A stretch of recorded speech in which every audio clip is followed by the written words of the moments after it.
Yalnızlık girdabından kurtaran 6 sırlı çare. Modern dünyanın gürültüsü içinde insanın en derin çığlığı sessizliktir. Kalabalıklar içinde eriyen, sanal dostluklarla avutulan, gerçek bağlardan kopartılan modern insan. Peki ya daha kötüsü? Yalnızlık. İçten içe büyüyen, sinsi bir girdap gibi insanı içine çeken, ruhu kemiren bir sessizlik hali. Ama İslam bu karanlık girdaba karşı ışık tutuyor ve bu ışık sadece aklı değil, kalbi de uyandırıyor. Fıtratı korumak, onu doğru bir şekilde geliştirmek ve nihayet Allah'ın razı olacağı bir kıvama eriştirmek anlamına gelen seyr-i sülük yolculuğu, öncelikle insanın insan kalmasına vesile olacak tedbirlere dikkat çekmiş ve sonra da onu Hazreti İnsan haline yükseltecek vasıtalara sisteminde yer vermiştir. Bu vasıtaların tamamına burada yer veremeyeceğimiz açıktır. Bu videomuzda tasavvufun kişilik terbiyesinde dikkate aldığı iki kavramada dikkat çekeceğiz. Halvet ve celvet. Halvet kelime anlamı olarak yalnız kalmak, inzivaya çekilmek demektir. Tasavvufi anlamda ise hak yolcusunun belirli bir süre dünya meşguliyetlerinden uzaklaşarak uygun bir yerde zikir, fikir ve murakabe halinde hakla beraberlik şuurunu kazanmaya çalışması ve bunu meleke haline getirme mücahedesidir. Böylesi bir halvetin gayelerinden biri de kendi özüne yönelmek, geçmişin muhasebesini yapmak, içinde yaşanılan anın kıymetini idrak etmek ve daha güzel bir hayat için ulvi niyetlerin iç aleminde doğuşuna imkan sunmaktır. Diğer bir ifadeyle hedefleri netleştirmek, iradeyi bileylemektir.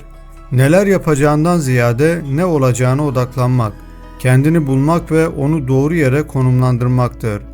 Böylesi bir halvet eğitimi maksatlı ve süreli olduğu sürece ve bir de gerçek bir kılavuzun rehberliğinde yapılırsa dünyadan ve halktan kopuş değil, önce hakla sonra da dünya ve varlıkla daha nitelikli buluşmanın nasılını bulmayı gerçekleştirecek üst düzey bir eğitimdir.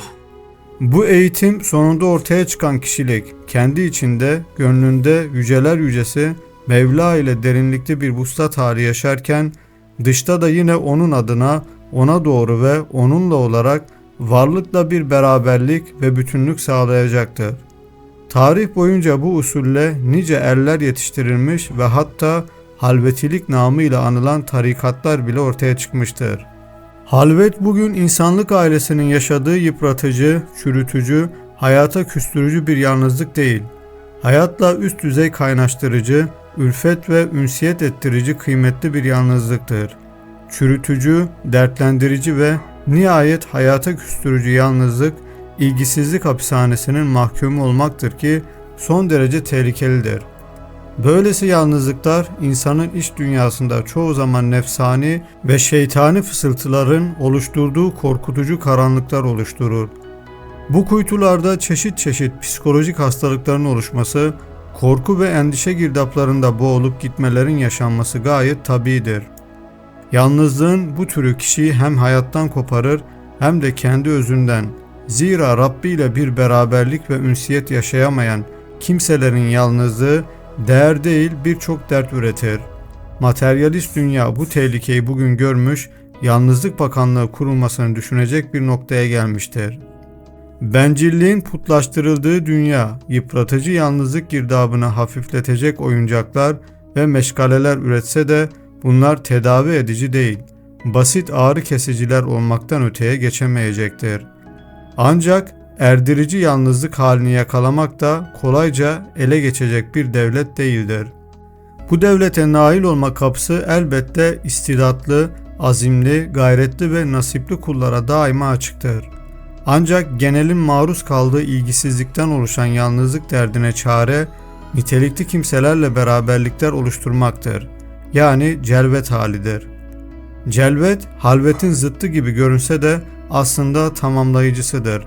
Kelime anlamı olarak açığa çıkmak, toplum içine karışmak demek olan bu kavram, tasavvufta haktan gafil olmadan halk içinde bulunmak, iş görmek, hizmet etmek, toplumun maddi manevi imarına say-u gayret etmektir.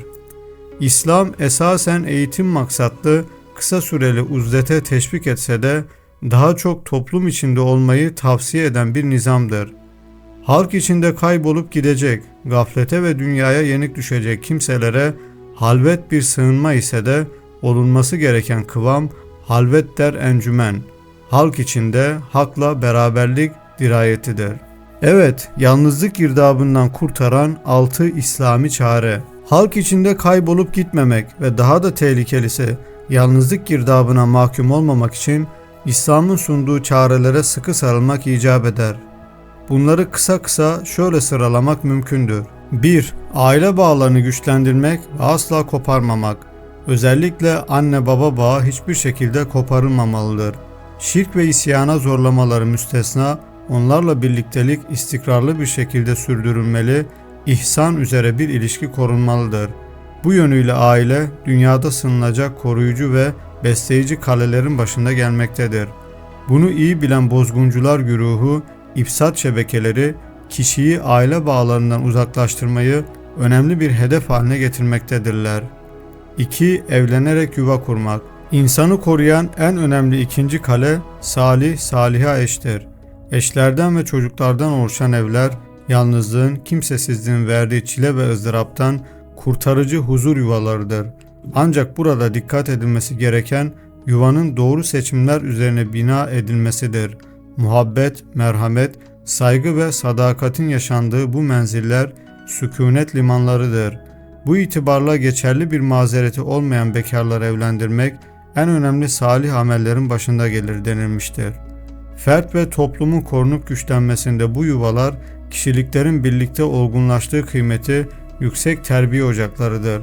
Bu ocağın yerini tutacak başka bir alternatif üretmek de mümkün değildir. 3. Sıhhatli arkadaşlıklar oluşturmak.